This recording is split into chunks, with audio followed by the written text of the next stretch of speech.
পাবনা জেলা গোয়েন্দা পুলিশের বিশেষ অভিযানে 5টি আগ্নেয়াস্ত্র ও গুলিসহ 3 জনকে আটক করা হয়েছে।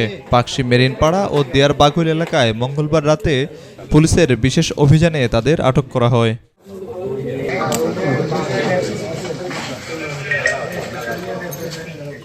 আটককৃতরা হলেন কাঠালী উপজেলার শাহিন হোসেন, ঈশ্বরদীর হজরত মামানিক এবং মানিকনগরের মমিনুল ইসলাম খোকন।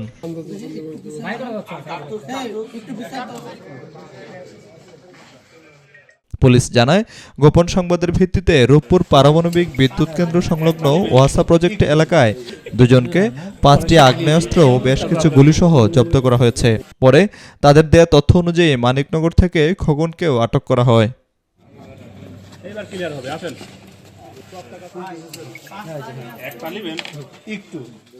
নির্বাচন সামনে রেখে অপরাধ নিয়ন্ত্রণ ও নিরাপত্তা নিশ্চিত করার জন্য এই বিশেষ অভিযান পরিচালনা করা হয়। আদালতের মাধ্যমে জেল হাজতে পাঠানো হয়েছে।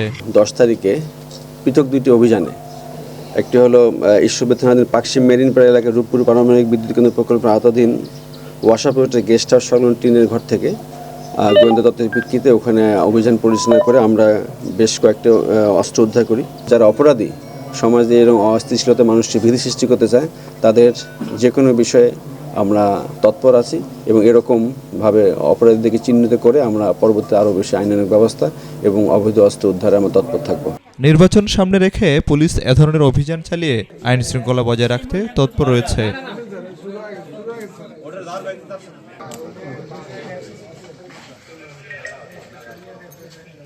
Desk report, B news 24।